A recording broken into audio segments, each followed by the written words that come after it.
Srinagar for a long weekend of golf, arriving on Friday, playing Friday afternoon, Saturday whole day, Sunday whole day, and either going back Sunday evening or Monday morning. And this tournament is an important milestone in putting golf back on putting Kashmir and particularly RSGC back on India's golf map. We have more than 100 professional golfers who have come as part of the DP World PGTI. We have more than 10 overseas entries as well, and our endeavor is that this be an annual tournament, not a one-off.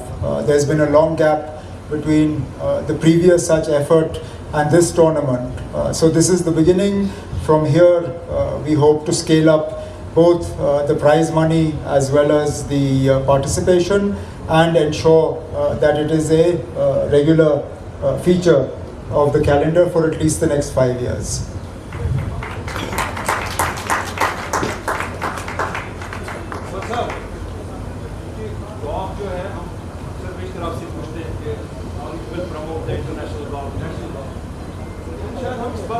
नहीं दे रहे हैं, जैसे हमारा cricket है, football है, यहाँ से national international level पर लड़के खेल रहे हैं. डे बिफोर यस्टरडे आज जो हमारा कश्मीर का लड़का इंडिया को रिप्रेजेंट करेगा टेस्ट मैच श्रीलंका में खेल रहा है. अगर मैं गलत नहीं हूँ, हम कभी नहीं देख रहे हैं कि उमर साहब के लेफ्ट और राइट में कश्मीर के लड़के golf खेलते नजर आए. यहाँ से हमारा प्रोडक्ट नहीं क्यों निकलता है? हमारे कि रिटायर लोग शाम को आप मुझे भी गोल्फ खेलते हुए नजर नहीं आओगे, क्योंकि आशीष चंद्र वर्मा जी साहब ने बड़े अच्छे अल्फाज इस्तेमाल किए, लेकिन मैं साल में 2 या 3 बार गोल्फ के शॉट को मारता हूँ, और वो भी यहाँ सेरेमोनियल. लेकिन आपका कहना सही है, लोकल गोल्फर्स जो हैं वो प्रमोट होने चाहिए, और इन्हीं टूर्नामेंट से होता है. प्रो एम टूर्नामेंट ऑर्गेनाइज होते हैं, उनमें हमारे लोकल एमेचर्स बाहर से आए हुए प्रोफेशनल्स के साथ खेलते हैं. हम लोकल टूर्नामेंट्स अपने लोकल गोल्फर्स के लिए जो है ऑर्गेनाइज करते हैं. अब हमारी कोशिश है कि एक गोल्फ एकेडमी यहाँ पे जो है हम उसको शुरू करना चाहते हैं, ताकि बिल्कुल कम उम्र से बच्चों को जो है हम गोल्फ के तरफ उनकी तवज्जो दें, उनको ग्रूम करें, ताकि आगे जाके वो भी मुल्की सतह पे जो है रिप्रेजेंट कर पाएँ. अभी पिछले हफ्ते 10 दिन में 2 बड़ी कामयाब हमें मिली. एक यहाँ का हमारा एक लड़का अब इंडियन टेस्ट टीम जो है उसमें शिरकत करने जा रहा है अगेंस्ट श्रीलंका, और उससे ज़्यादा उसके साथ साथ मिक्स्ड मार्शल आर्ट्स में आपने देखा होगा, ज़्यादा तो वो सोशल मीडिया पे कवर हुआ, लेकिन तब भी मिक्स्ड मार्शल आर्ट्स में हमारे एक लड़के ने एक ऐसे खिलाड़ी को हराया जिसको हराने की कोई उम्मीद नहीं थी. तो हमारे लड़कों में लड़कियों में टैलेंट है, एक्सपोजर की कमी है. अब इस तरह के टूर्नामेंट्स और ज़्यादा हों, लोकल टूर्नामेंट्स हम ऑर्गेनाइज करें, उससे एक्सपोजर बढ़ेगा. एक्सपोजर बढ़ने से ज़्यादा लोग जो हैं इसके तरफ तवज्जो देना शुरू करेंगे. तो छोड़ दीजिए ना, हम ये बातें बाद में कर लेंगे. सो एब्रिगेशन ऑफ आर्टिकल 370 से गोल्फ टूरिज्म रिवाइव होने में कोई इम्पैक्ट था या नहीं था, वो बताइए सर.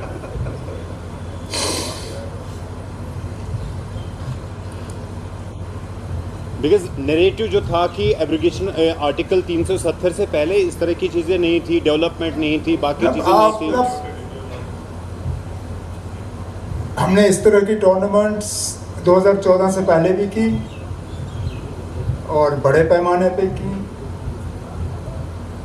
मिलिटेंसी शुरू होने से पहले 80s में मुल्क के सबसे बड़े गोल्फ टूर्नामेंट्स जो हैं वो जम्मू कश्मीर में ऑर्गेनाइज होते थे, खासकर कश्मीर में, और गर्मियों में बिना गुलमर्ग में खेले हुए किसी का गोल्फ सीज़न जो है उसको मुकम्मल नहीं समझा जाता था.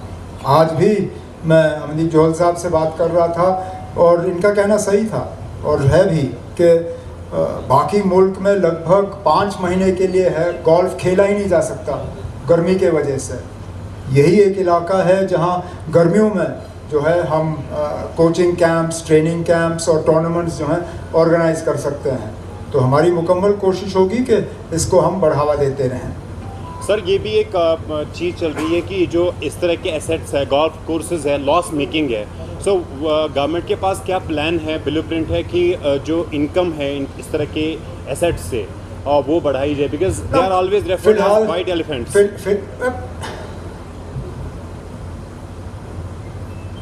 शुरू में लगभग हर कोई एसेट जो है वो वाइट एलिफेंट होता है, टाइम लगता है उसको प्रॉफिटेबल बनने में, और कुछ चीज़ें जो है वो प्रॉफिट के लिए नहीं बनाई जाती। अब आप ये कहें कि हम जो टूरिज़्म प्रमोशन इवेंट्स में हिस्सा लेते हैं उसमें हम प्लस माइनस नहीं देखते, हम प्रमोशन देखते हैं। क्या उससे हमारी जो छवि है क्या वो और ज़्यादा मजबूत होती है, क्या हमारी विजिबिलिटी बढ़ जाती है, क्या लोग जम्मू कश्मीर की तरफ देखना शुरू करते हैं। गोल्फ कोर्स अपने आप में एक प्रॉफिट सेंटर नहीं होगा, लेकिन प्रमोशन के लिहाज से इसका मुकाबला नहीं है। आप खुद याद करिए, मुझे अच्छी तरह से याद है 2002 के इलेक्शन से पहले, अल्लाह मगफिरत करे, मुफ्ती मोहम्मद सैयद साहब क्या कहते थे कि इस RSGC को वो वापस भेड़ बकरियों के हवाले करना चाहते हैं क्योंकि यहाँ भेड़ बकरियों के चरने की ज़मीन होनी चाहिए। लेकिन चीफ मिनिस्टर बनने के बाद उनको पता चला कि वाकई ये क्या एसेट है और प्रमोशन के लिए इसको कितना इस्तेमाल किया जा सकता है। और उसके बाद शायद सबसे ज़्यादा अगर टूरिज़्म प्रमोशन RSGC के तरफ से हुआ वो उनके दौर में हुआ था 2002 और 2005 के दरमियान। तो हमें अब ये प्लस माइनस में नहीं देखना चाहिए, ओवरऑल देखना चाहिए।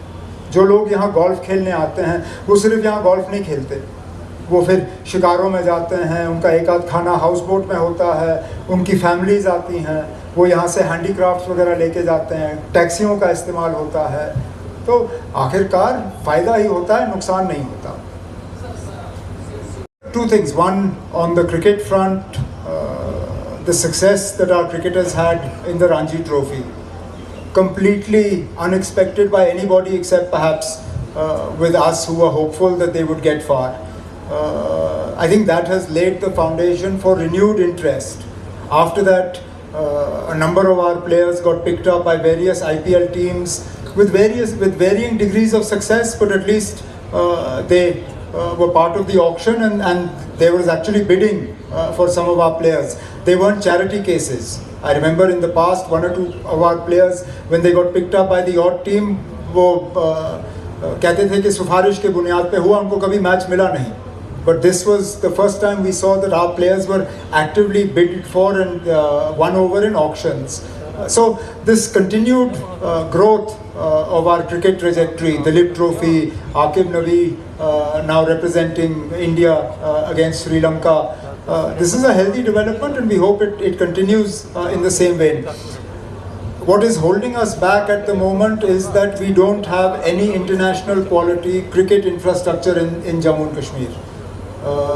There is a proposal on the part of BCCI to build two, one in Jammu, one in the valley. But unfortunately, for various reasons, we've not been able to push it to its logical conclusion. But we want that these two international quality stadia come up so that we can host IPL matches and international cricket matches. Now you asked me about what DP World, PGTI tournaments like this do for Jammu and Kashmir. The visibility is automatically huge. When you bring such a large number of professional golfers to come here and play, they don't play for one day, they play for 4 days. Plus the time that they come before to acclimatize, the one odd day that they're here after the tournament, the visibility on various media channels, social media, the presence of high profile sponsors, all that sort of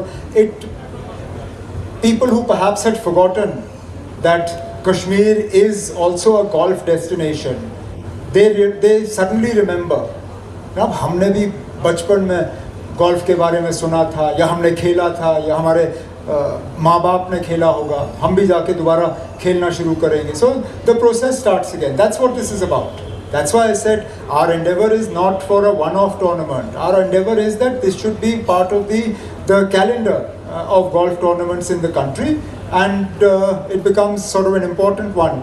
That's what we try to do, not one-off events, whether it's the marathon in Kashmir, the half marathon in Jammu, the PGTI World Golf Tournament, similar endeavors in other sports.